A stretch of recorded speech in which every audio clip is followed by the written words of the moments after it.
Kalau kita harus jujur, infrastruktur merupakan salah satu pencapaian terbaik dari Pak Presiden Jokowi ya. Mungkin selain inflasi, infrastruktur itu di zaman Pak Jokowi memang sangat berkembang pesat karena dari awal kampanye pun Pak Jokowi selalu bilang akan membangun Indonesia infrastruktur dari pinggiran dan secara gencar. Dan kita lihat mungkin bahkan dari realisasi anggaran infrastruktur ya yang sudah sangat jelas itu di era Pak Jokowi itu sekitar 2.778 triliun itu sudah jauh sangat besar bila dibandingkan dengan di era Pak SBY yang sekitar 824 triliun ya, karena anggarannya juga melonjak sekitar 120% bahkan mungkin ya dari era awalnya Pak Jokowi kemudian dari era terakhir Pak SBY kemudian ke era awal Pak Jokowi. Jadi ini membuktikan ada keseriusan di sana dan sebenarnya kalau infrastruktur kan jelas sekali kita lihat secara kasat mata ya.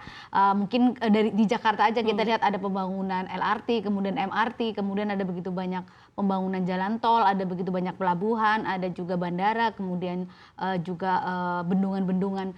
Jadi memang harus tidak kita munafikan bahwa pembangunan infrastruktur di zamannya Pak Jokowi mengejar-kejaran, walaupun tentu saja ada banyak catatan juga ya, karena ada beberapa infrastruktur yang memang mungkin menjadi banyak sorotan nih, terutama mungkin kayak kereta cepat Jakarta-Bandung, kemudian Bandara Kertajati, ada juga Patimban. Jadi selain sisi positifnya juga ada juga sisi negatifnya karena kita juga harus tahu infrastruktur itu mahal. Dan harus jangka panjang, jadi memang membutuhkan pembiayaan yang sangat besar. Nah, kemudian mungkin salah satu yang jadi sorotan juga adalah banyaknya pinjaman yang harus dilakukan oleh perusahaan karya ya, Waskita, Kemenujaya, Adikarya itu membuat beban mereka. Walaupun sebenarnya Pak Jokowi juga memberikan banyak alternatif pembiayaan ya, seperti dari swasta ya, dari KPR melibatkan swasta juga, kemudian dari antar pemerintah juga. Jadi memang menurut saya kita harus akui sangat gencar dan mungkin dimanfaatnya tentu saja tidak semuanya sekarang ya. Kalau infrastruktur kan pandangannya pasti akan ke depan karena tidak bisa dinikmati mungkin langsung dari 1 atau 2 tahun, tapi ada jangka waktu yang ke sana gitu. Jadi menurut saya memang bagaimanapun harus diakui infrastruktur di zaman Pak Jokowi adalah salah satu nilai plus yang harus kita ya terima kasih. Baik, Mbak Esa, ini menarik, tapi kalau misalkan menurut Anda memang adanya dikeluarkan PSN ini kira-kira bisa mempengaruhi realisasi janji-janji Pak Jokowi nggak sih? Ya karena bagaimanapun pemerintah juga kan harus realistis ya. Ada mungkin tinggal 1 tahun dikejar. Apakah kemudian PSN itu dikejar semua? Tapi kan harus yang mana dulu, yang prioritas mana dulu ya. Karena ada begitu banyak program, ada juga begitu banyak target. Jadi yang harus dilihat adalah yang mungkin paling efektif, yang pembiayaannya juga mungkin tidak terlalu besar dan yang mungkin memberikan manfaat yang besar pula. Karena mungkin ada banyak program yang menarik, tapi kalau kemudian manfaatnya juga kurang juga mungkin tidak kemudian akan disisihkan dulu gitu. Baik, saya akan ke Bu Kartika. Bu Kartika, kalau misalnya kita lihat begitu ya, ini kan PSN kalau kita lihat ada tiap tahun, begitu ya. Ini sebenarnya apa pertimbangannya sampai itu diprioritaskan karena memang tiba-tiba PSN yang sudah ada dikeluarkan dari daftar. Ini seperti apa? Kenapa kalau bisa kita bicara begitu ya sebenarnya? Karena kan kita nggak mau ya, Mbak Esa, kita nggak mau ada kalau kita lihat ada pemikiran-pemikiran atau kita berharap tentu yang dimasukkan PSN ini tidak ada kepentingan apapun dari pihak manapun begitu ya, seperti yang dipikirkan oleh beberapa pihak begitu. Ini menurut Anda seperti apa? Ini Mbak Safira, tadi kan Mbak Esa sudah sampaikan juga ya, kalau kita bicara infrastruktur itu adalah satu proyek jangka panjang ya, sehingga pada saat kita pemerintah itu melakukan plan untuk membangun infrastruktur, saya ambil contoh misalnya jalan tol, ya apalagi kalau kita ambil case ya jalan tol Sumatera yang cukup panjang sekali, ya lebih dari 5.000 kilo, ya itu tidak bisa serta-merta selesai dalam jangka waktu yang cepat. Nah sehingga pemerintah membuat staging. Ya tadi sudah kita lihat jelas ya Bapak Menko Bidang Perekonomian menyampaikan bahwa memang ada tahapan-tahapan yang harus kita perhatikan di dalam membangun infrastruktur ini.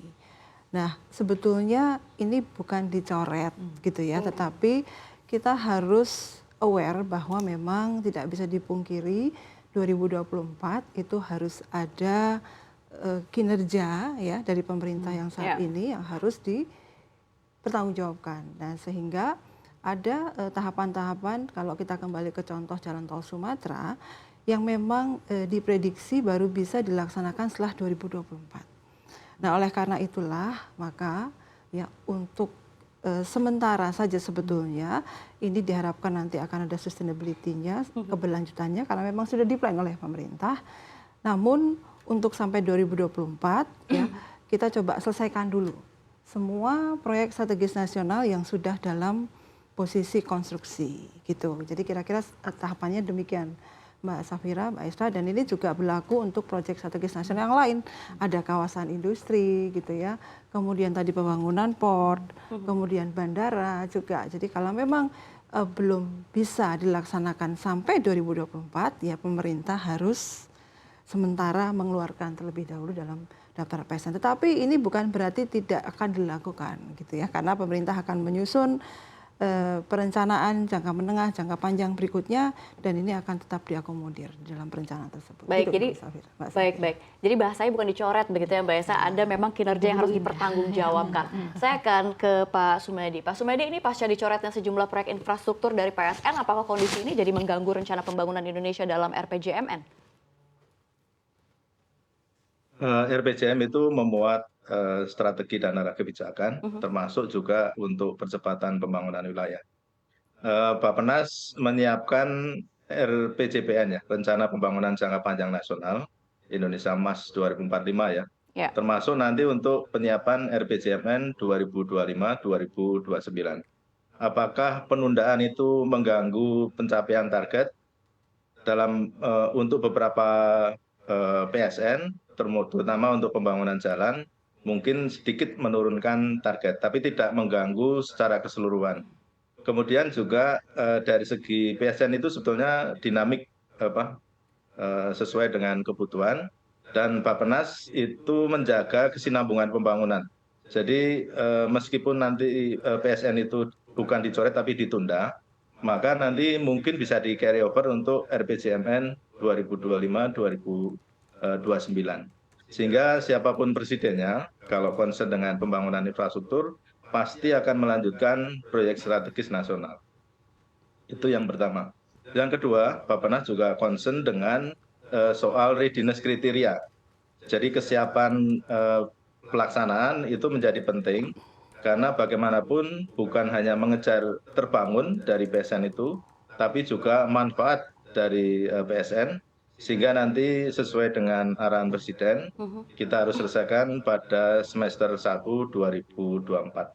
Jadi secara keseluruhan tidak akan mengganggu pencapaian target RPJMN, karena RPJM adalah bersifat indikatif, dan juga target-target yang sudah ditetapkan itu hampir 80% sudah tercapai. Baik Pak Sumedi, ini kalau kita lihat sebenarnya bagaimana arahan dari Bappenas untuk memastikan proyek infrastruktur ini dalam mengatasi gap ekonomi antara kota dan juga desa, maupun Jawa dan luar Jawa, karena ada beberapa PSN yang dicoret begitu. Jadi keseimbangan Bappenas di dalam strategi pembangunan wilayah ada dua strategi. Yang pertama adalah pemerataan, itu terutama untuk daerah-daerah pedesaan, kemudian juga daerah 3T, terluar, terdepan, dan tertinggal, termasuk perbatasan, melalui berbagai skema, terutama untuk percepatan pembangunan di daerah 3T untuk pemerataan, dengan dana alokasi khusus itu diutamakan untuk mendukung penyiapan infrastruktur di daerah 3T. Kemudian juga daerah perkotaan, nah ini terutama menyangkut transportasi perkotaan, ada MRT, kemudian juga berbagai fasilitas pembangunan perkotaan, itu diutamakan juga mendorong pertumbuhan. Jadi Bappenas melihat strategi pembangunan itu dari sisi perdesaan, terutama melalui pemerataan, kemudian dari koridor pertumbuhan itu untuk perkotaan. Jadi keduanya tetap dijaga supaya keseimbangan pembangunan antara desa dan kota, dan juga Jawa dan luar Jawa itu bisa dilakukan. Memang ada beberapa kendala di dalam pembangunan di daerah, terutama menyangkut readiness kriteria. Itu terutama kesiapan lahan itu harus clean and clear. Jadi kalau ada masalah lahan itu pasti Bappenas melihat harus dituntaskan dulu permasalahan lahan itu, sehingga itu bisa dilakukan. Jadi balancing antara pembangunan perkotaan dan pedesaan itu menjaga pertumbuhan dan pemerataan sehingga nanti kesinambungan pembangunan tetap bisa dilakukan.